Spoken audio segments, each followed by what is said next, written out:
في البدء كان الكلمة والكلمة كان عند الله وكان الكلمة الله.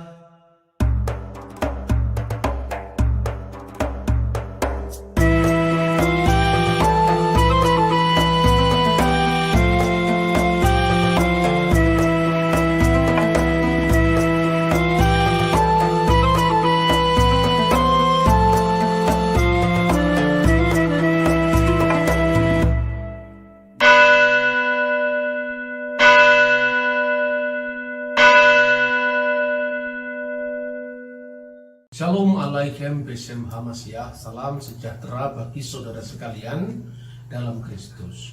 Satu hal yang sering menjadi masalah di dalam hubungan oikumeni antar sesama tubuh Kristus, baik itu antara gereja Katolik dan gereja-gereja Ortodok yang eklesiologinya sama, maupun gereja-gereja Protestan yang mengembangkan eklesiologi yang berbeda dengan gereja Katolik dan gereja Ortodok, bahkan adalah gereja-gereja baru yang muncul pada abad-abad terakhir ini, adalah penilaian terhadap gereja lain dalam perspektif yang sesungguhnya jauh panggang dari api. Misalnya, tema yang kita bahas pada hari ini, benarkah Paus adalah Dajjal dan Lucifer? Dan tuduhan ini menurut saya sudah sangat keterlaluan, ya. Selain tidak didasari atas keahlian yang cukup untuk menilai gereja lain, juga ini sudah mengandung fitnah terhadap gereja Katolik. Misalnya, menghubungkan Paus dengan antikristus. Ini sungguh-sungguh sangat keterlaluan. Saya menggunakan istilah Dajjal karena istilah ini lebih populer di Indonesia, diserap melalui bahasa Arab yang aslinya sesungguhnya berasal dari bahasa Suryani, yaitu bahasa Aramaik. Dan ciri Dajjal, ya, yang di dalam bahasa Suryani itu artinya pelawan atau anti, atau di tempat lain diartikan sebagai pseudo atau tiruan. Maka dengan demikian, Masiha Dagala di dalam bahasa Suryani artinya adalah anti-Kristus, artinya pelawan Al-Masih, sekaligus adalah pseudo Kristus, Al-Masih palsu. Ungkapan pseudo Kristus itu misalnya disebutkan di dalam Injil Matius pasal 24 ayat 24 di dalam bahasa Suryani, bahasa Aramaik, yang sampai sekarang dipertahankan di dalam gereja-gereja berbahasa Syriak, ya, seperti gereja Katolik Syria, Ortodoks Syria, Maronite, gereja Asiria Timur Katolik, dan sebagainya. Sementara istilah antikristus itu dimuat di dalam surat 1 Yohanes pasal 2 ayat 18, ayat 22, pasal 4 ayat 1 dan 2, dan seterusnya. Jadi arti yang pertama bahwa peniru Kristus, dan arti yang kedua adalah pelawan Kristus. Pertanyaannya, apa yang dilakukan gereja Katolik dengan melawan Kristus? Sepanjang abad, gereja Katolik selalu memuliakan Kristus, menjadikan Kristus sebagai pusat kehidupan gereja. Oke lah, ada dinamika di dalam perjalanan sejarah gereja selama 2000 tahun ini. Pernah terjadi skisma antara gereja Katolik dan gereja Ortodok, baik itu skisma kecil pasca konsili Kalsedon antara gereja Kalsedonia dan non-Kalsedonia, maupun skisma besar tahun 1054 antara Konstantinopel dengan Roma. Di kemudian muncul lagi reformasi Protestan tahun 1517. Tapi sepanjang abad, gereja Katolik, gereja-gereja Ortodok itu memuliakan Kristus. Dan ciri antikristus itu di dalam surat 1 Yohanes pasal 2 ayat 22, Manu Dagala dalam bahasa Syriak atau bahasa Suryani. Siapakah Dagala itu? Siapakah Dajjal itu? ila in aina dekapar de Yesua lahua masiha hanahu mesiha dagala. Pendusta itu, dajjal itu, dagala itu adalah mereka yang mengkafiri Yesus sebagai Kristus. Lalu di akhir ayat itu, hanahu mesiha dagala, dialah Al-Masih Dajjal. Lalu apabila dikaitkan dengan Paulus, seluruh pengajaran gereja Katolik didirikan di atas dasar Kristus sebagai batu karang. Nah saudara-saudara, maka muncullah tafsiran-tafsiran yang aneh-aneh yang itu sesungguhnya juga dilakukan untuk gerakan-gerakan yang anti Katolik. Misalnya menghubungkan ungkapan Latin Vicarius Filii Dei, wakil putra Allah. Itu kalau dijumlah dalam bahasa Latin katanya 666 misalnya. Padahal dia tidak cross check langsung apakah benar gelar dari Paus itu adalah vikarnya putra Allah. Gelar resminya Paus itu adalah Vicarius Christi, yaitu wakil Kristus, bukan wakil putra Allah. Meskipun Kristus itu ya putra Allah, tetapi ungkapan putra Allah itu dicari-cari untuk menemukan angka 666. Nah ini bertentangan dengan fakta bahwa sejak awal sejarah gereja, baik itu dari gereja timur maupun gereja barat, dan gereja timur yang akhirnya menjadi gereja ortodok dan gereja barat yang akhirnya menjadi Roma Katolik, itu mengembangkan penafsiran atau komentar-komentar tentang kitab suci, tidak pernah menafsirkan seperti itu kecuali setelah munculnya konflik antara Katolik dan non-Katolik. Misalnya ada yang menafsirkan bahwa angka 666 itu merupakan sindiran kepada Kaisar Nero, Neron Kaisar. Apabila dijumlah itu adalah huruf nun itu 50, huruf res itu 200, huruf vav itu 6, huruf kop itu 100, dan huruf sameh itu 60. Jadi jumlahnya 666. Misalnya ini. Lalu ada pula bapak gereja yang menafsirkan apa artinya 666. 6 itu sesungguhnya adalah hari penciptaan manusia. Angka 6 itu adalah Yom HaSisi, hari ke-6. Itu adalah hari penciptaan manusia. Seperti misalnya diungkapkan di dalam kitab Taurat, yaitu Sefer Bereshit pasal 1 ayat 31. Wayar Elohim et kal asher asah. Maka Allah melihat segala yang dijadikannya, wahine tov me'ot, dan segala yang dijadikan itu sangat baik. Wayehi eref, wayehi boker, maka jadilah petang dan jadilah pagi. Yom HaSisi, itulah hari ke-6. Nah, penciptaan manusia yang sebagai puncak segala ciptaan yang sangat baik, yang lain-lain disebut baik, tapi untuk manusia sangat baik, itu digambarkan dengan hari ke-6. Kenapa 6 diulang 3 kali? Karena angka 3 itu adalah angka ilahi, angka Trinitas, dan itu bukan sekedar pada zaman Perjanjian Baru. Sekalipun orang Yahudi tidak meyakini Trinitas sebagaimana diformulasikan oleh Perjanjian Baru, bapak-bapak gereja, murid-muridnya para rasul, murid dari muridnya para rasul, sampai puncaknya di konsili. Tetapi angka 3 itu adalah angka penyembahan. Kados, kados, kados, Adonai Sefaot. Kudus, kudus, kuduslah Tuhan bala tentara, atau Tuhan semesta alam. Melu kalha arets kiputu. Kemuliaannya memenuhi seluruh bumi. Dan itu kemudian oleh gereja purba dikembangkan dalam pujian yang sama dengan ketika dulu di sinagog atau di rumah ibadah Baitul Maqdis itu lantunkan tentang 3 kali kados atau 3 kali kudus ini. Di dalam ritus Latin misalnya Sanctus, Sanctus, Sanctus Dominus Deus Sabaoth misalnya. Begitu juga di gereja-gereja timur. Jadi angka 6 itu menunjuk kepada angka penciptaan manusia, tapi mengaku dengan angka ilahi 3 tadi, Bapa, Putra, dan Roh Kudus. Maka itu artinya orang yang mengaku diri Allah.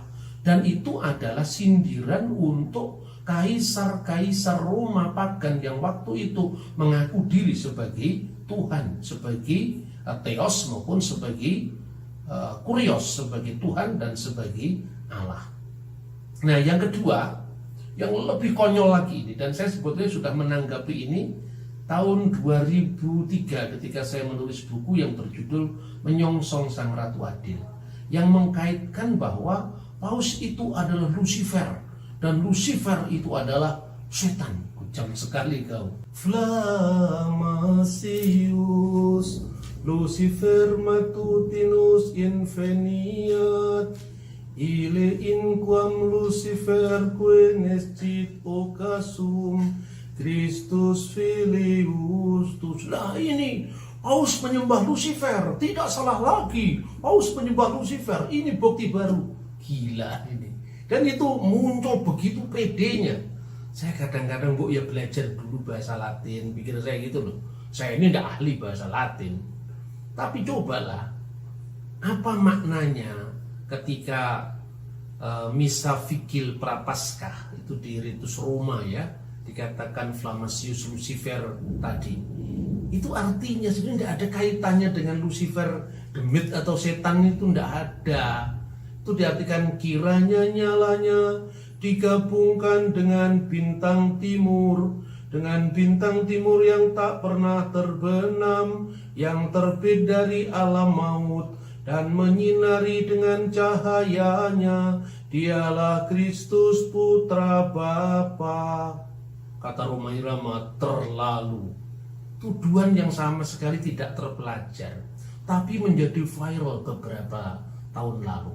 Dan saya di dalam ceramah-ceramah saya selalu menanggapi ini, tapi dengan nada guyonan saja lah, karena ini memang ya kelompok orang-orang yang memang tidak berbasis data, tidak pernah cross check sumber, dan disemangati oleh kebencian yang diwariskan selama berabad-abad terhadap gereja Katolik. Nah, sekarang pertanyaannya, kenapa itu Lucifer? Lah, Lucifer itu artinya apa dulu?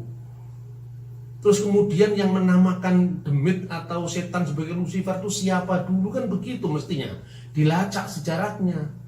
Nah, begini saudara-saudara, kejatuhan setan itu disebutkan di dalam kitab Nabi Yesaya pasal 14 ayat 12. Di situ tidak ada kata Lucifer. Sebetulnya di dalam teks bahasa Ibrani itu berbunyi Eknapalta misemayim Helel ben Sakhar. Wah, engkau sudah jatuh dari langit, hai engkau bintang timur, putra fajar. Nah, di sini disebut Helel ben Sakhar. Ya, kalau orang Yahudi mengenal yang namanya Tefilah Sakharit, itu artinya sembahyang fajar, sembahyang pagi, ya, yang kemudian dilestarikan oleh gereja-gereja Ortodok dengan sembahyang jam pertama, sholat saatil awal. Itu sejarahnya begitu. Dan kemudian dari mana asal-usulnya kata Lucifer itu? Pada abad keempat, seorang bapak gereja Latin yang sangat terkenal namanya Santo Hieronymus. Dia tinggal lebih dari 25 tahun di kota suci Bethlehem.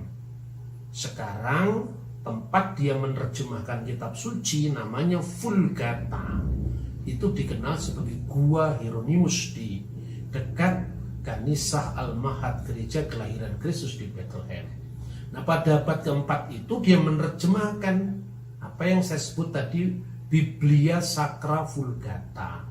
Alkitab dari bahasa Ibrani ke dalam bahasa Latin, Alkitab dalam bahasa Yunani untuk Perjanjian Baru ke dalam bahasa Latin. Lalu kitab Yesaya pasal 14 ayat 12 itu diterjemahkan dalam bahasa Latin quo modo cesidis de caelo Lucifer que mane oriubaris. Diartikan, wah engkau sudah jatuh dari langit, wahai Lucifer que mane oriubaris, Lucifer putra fajar. Tetapi masalahnya tidak hanya dalam Yesaya pasal 14 ayat 12 kata Lucifer muncul. Lucifer itu artinya bintang timur, itu kata yang netral. Itu juga muncul dalam makna positif dan bukan dalam makna negatif seperti tertulis dalam kitab Yesaya. Misalnya di dalam terjemahan Vulgata itu kata Lucifer juga muncul di dalam surat 2 Petrus pasal 1 ayat 19. Di sana disebutkan, dengan demikian kamu makin diteguhkan oleh firman yang telah disampaikan oleh para nabi.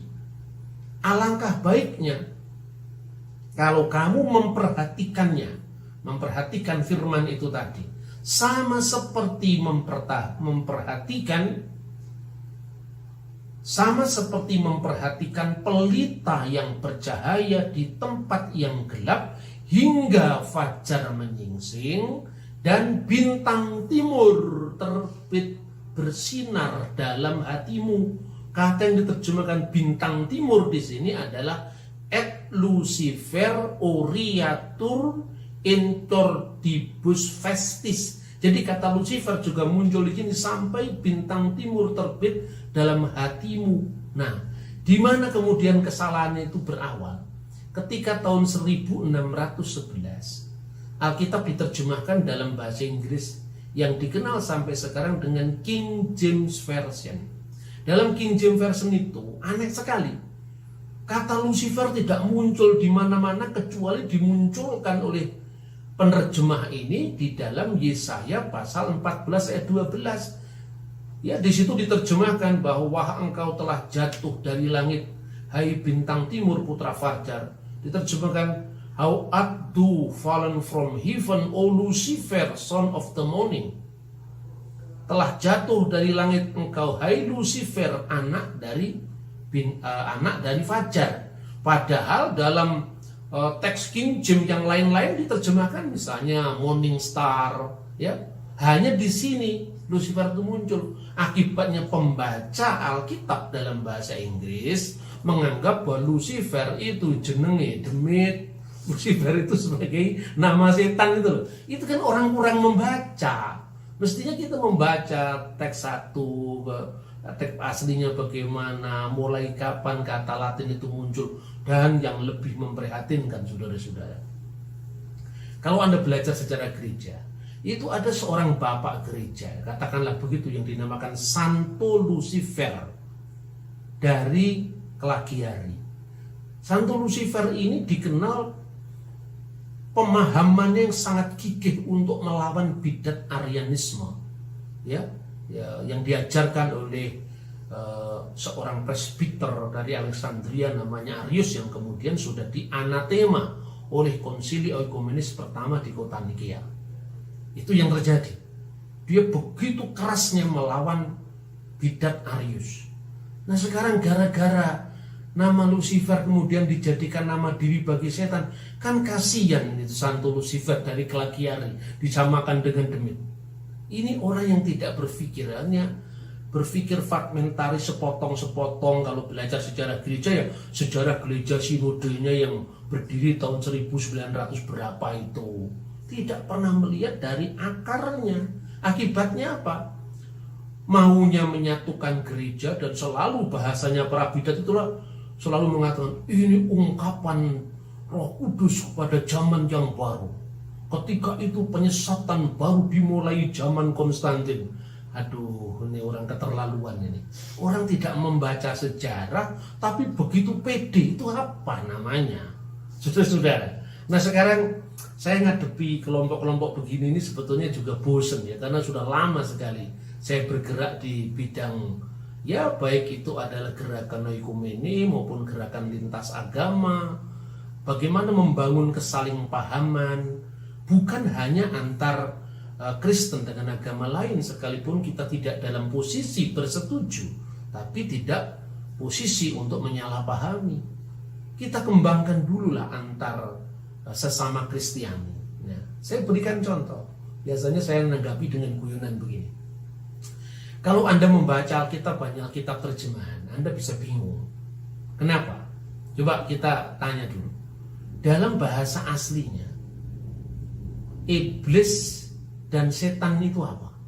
Dalam bahasa Ibrani, setan itu Hasyatan. Ha itu kata sandang, definite artikel. Pendakwa itu artinya Hasatan. Sementara di Perjanjian Baru, kata satanas itu bentuk jamak yang artinya setan-setan.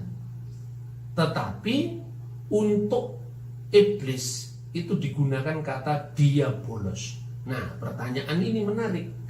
Kalau kita melacak dari bahasa asli Ibrani, kepala daripada setan demit, setan gundul, pokoknya semua klek-klek, ilu-ilu banaspati itu namanya adalah Hasatan. Dan itu muncul misalnya di dalam kitab Ayub ya, misalnya di dalam kitab Ayub itu pasal 1 ayat 6 ya, misalnya dikatakan, pada suatu hari datanglah Bene Ha Elohim, anak-anak Elohim, anak-anak Allah menghadap Tuhan, dan di antara mereka datanglah juga Hasatan.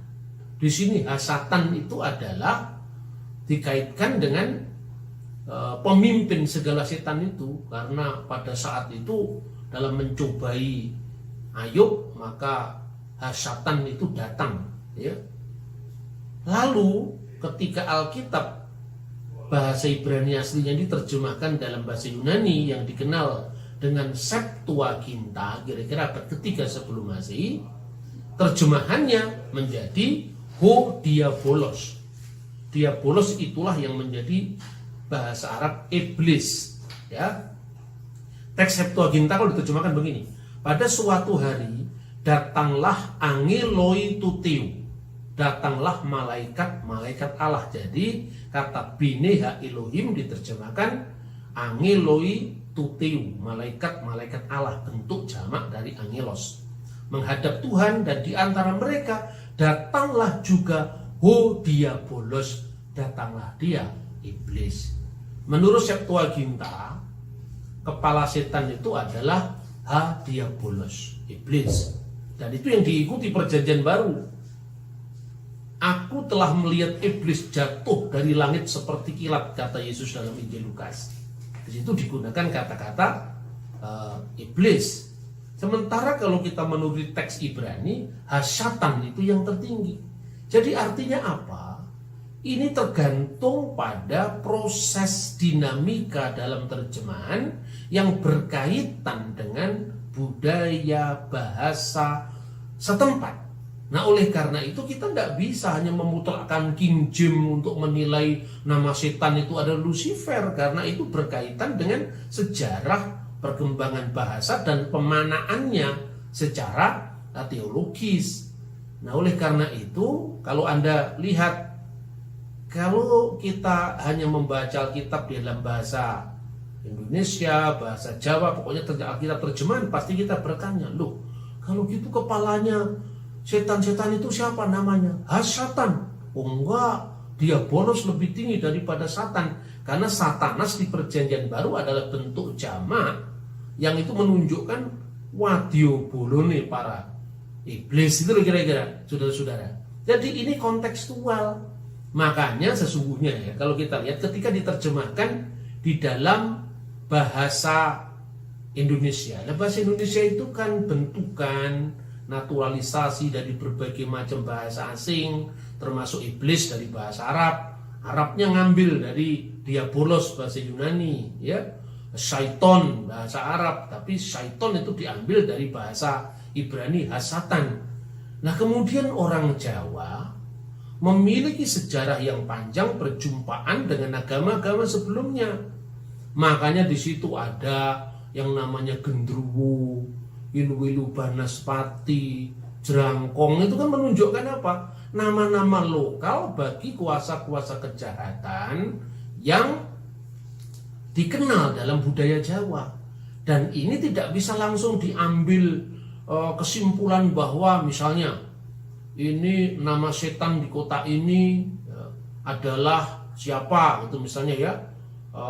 Kalau di dalam sebuah buku tembang Jawa itu disebut suluk plencung, itu disebutkan nama-nama roh teritorial. Misalnya di Majapahit itu namanya demitnya setannya Durgonelo, lalu Belambangan itu adalah Bahu Rekso, lalu Kediri itu Butolocoyo, kemudian Giri itu Giri Surabaya, wilayah Giri itu adalah Prabu Yekso, dan sebagainya.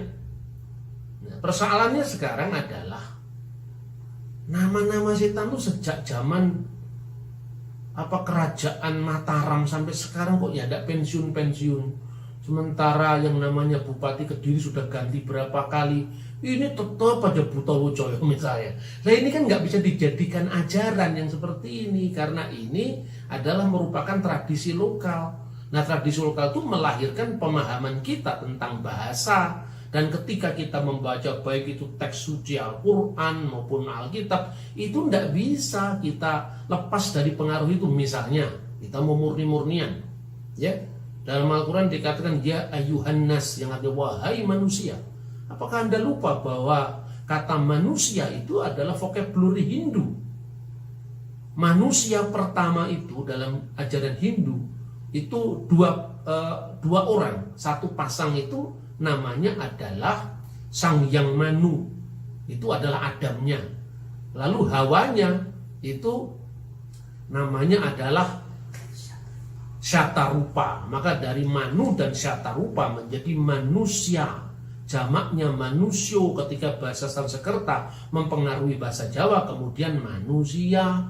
Ketika Quran diterjemahkan dalam bahasa Indonesia sudah dipengaruhi oleh bahasa-bahasa sebelumnya, termasuk Sanskerta, termasuk Jawa. Makanya hai manusia.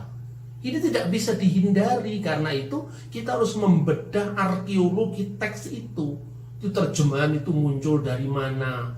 Nah supaya kita tidak picik kemudian menuduh orang semaunya ya. Nah sekarang bagaimana the history of the demit di Pulau Jawa? Ini saya berikan contoh ya. Ketika Anda membaca riwayat Kiai Tunggul Wulung sebagai salah seorang penginjil di Jawa yang sangat terkenal, dia mengajarkan ada semacam eksorsisme, kalau saya sebut itu adalah pengusiran setan, yang kira-kira diawali dengan kata-kata seperti ini: ancak-ancak ali-ali si ali kebujanggitan, anak-anak kebudungkul si dungkul kapan gawine. Orang barat yang tidak mengerti budaya Jawa ini dianggap ini penyembahan setan. Orang barat yang tidak pernah belajar budaya lokal menuduh bahwa ini sinkretisme. Padahal saudara-saudara, ungkapan ini asalnya itu dari mainan anak-anak sebetulnya. Dan itu akrab pada abad ke-19 di Pulau Jawa. Nah, kemudian di situ dijadikan semacam introduction bagi pengajaran Kiai Tunggul Wulung untuk memperkenalkan Kristus. Tetapi di ujung daripada ajarannya itu dia mengusir setan dengan tembang.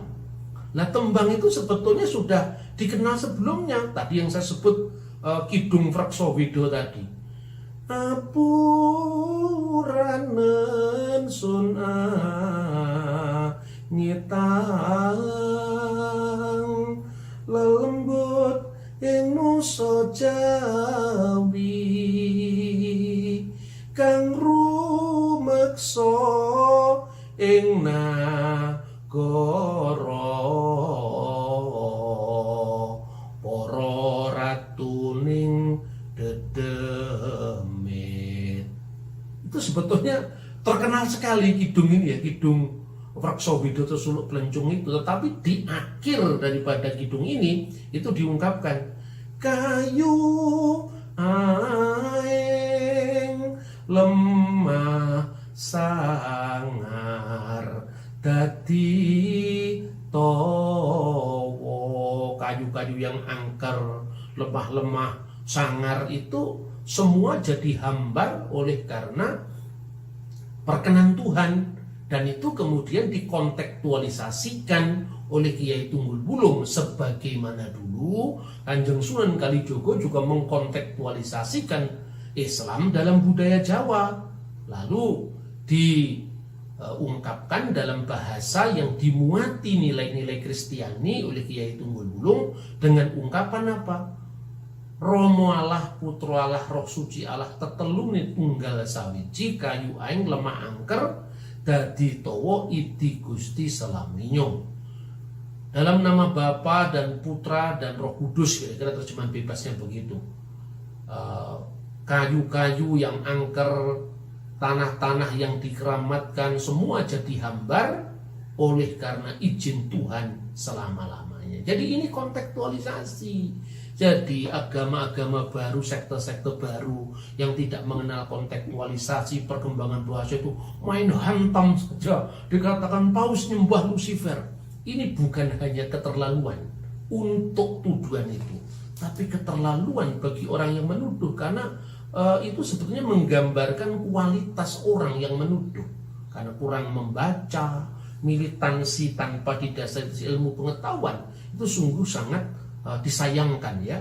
Nah, saudara-saudara, terakhir, perkembangan nama-nama setan. Nah, ini menarik. Suatu saat saya akan bahas sendiri.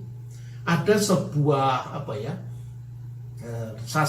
naskah sastra dalam bahasa Jawa kuno, tetapi itu pada akhir Majapahit, dan itu belum lama ditemukan sebetulnya. Namanya adalah Kakawin Sena. Nah, Kakawin Sena itu menggambarkan masa transisi ketika pasca zaman Hindu, dan kemudian di situ banyak sekali mengalami Jawanisasi bersamaan dengan munculnya agama Islam.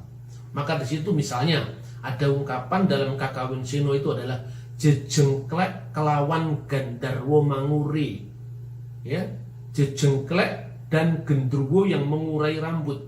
Berarti kan jejengklek itu nama Jawa asli itu ya, jenisnya pasukan-pasukannya para setan lah. Tetapi yang menarik itu adalah kata gendruwo manguri, gandarwo manguri. Ini sebetulnya gandarwa dalam bahasa Jawa kuno, yang artinya itu sebetulnya makhluk surgawi, bukan gendruwo dalam pemahaman Jawa. Tetapi kalau Anda mengatakan, wah itu berarti orang Hindu menyembah gendruwo, lah ya salah lagi. Karena pada zaman keemasan Majapahit, nama Gandarwa itu belum dimaknai seperti di akhir Majapahit jadi genderuwo mangure tadi, gitu loh. Nah, akhirnya apa? Tumpang tindih dari berbagai macam pandangan yang tidak sama sekali menghiraukan asal usul dari nama-nama setan, nama-nama demit, perkembangannya termasuk kata Lucifer tadi, yang kemudian menjadi tembang lokal yang tidak jelas asal usulnya dari mana. Misalnya gini, tadi kan saya tanya, yang lebih tinggi mana? Setan atau iblis? Nah, sekarang lebih lucu lagi. Ono wedon rabi karo demit, manak siji jenenge setan, let setahun manak wewe, bareng setan wis umur, delalah kok njaluk rabi, oleh wewe moh liya ketemu nak ndulur. Si setan ngundang ke mamang konayupan, ledeke si Banaspati, sundel bolong jejo ketan. Coba Anda perhatikan, ini tumpang tindih dari berbagai macam sumber, Sanskerta, Hindu, Islam, jadi satu. Kata setan itu dari bahasa Arab, Arabnya dari bahasa Ibrani. Wedon itu yang culiden likulu itu, uculono Pak Mudin taliku telu, itu artinya apa? Pocong itu. Rabi karo demit, lah demit itu lokal Jawa. Mana sih jenenge setan? Lah setan itu kan dari Arab sana, kok ya bisa berinteraksi dengan demit lokal? Itu kan proses budaya, gitu loh. Kemudian sundel bolong dan sebagainya itu jelas itu nama-nama lokal yang hanya muncul di Jawa dan pulau-pulau sekitarnya, namanya mungkin beda ya. Rangde misalnya di Bali, Wewe Gombel di Jawa, itu kan tidak bisa didoktrinkan yang begitu. Begitu juga mengenai kata Lucifer tadi lah. Kalau dipertanyakan lebih lanjut, ini Lucifer dalam konteks apa dulu? Kalau dalam konteks King James ya memang karena tidak ada Lucifer yang lain. Tapi kalau dalam konteks sejarah gereja, Lucifer Klagiari itu adalah pejuang yang gigih untuk mempertahankan ajaran Kristiani melawan ajaran Arius. Kan didolimi luar biasa itu nama seorang santo kemudian dijadikan sama dengan demit kan gitu, saudara-saudara. Nah kemudian ditambah lagi kalau kita amburadul atau acak-acakan dalam berpikir tadi, maka dalam konteks Jawa tembang yang tidak karu-karuan asalnya tadi, setan itu anaknya wedon dan demit. Kan begitu kalau di dalam perjanjian lama kitab Ayub, Hasyatan itu kepalanya. Di sini anaknya wedon, itu kontekstual saudara-saudara. Karena itu mari kita beragama secara cerdas, beragama secara toleran. Tidak usahlah ngotot-ngotot hitam putih, itu tidak usahlah. Kita santai saja sambil guyon-guyon tapi serius. Tuhan memberkati kita. Shalom alaikum Beshem Hamasya.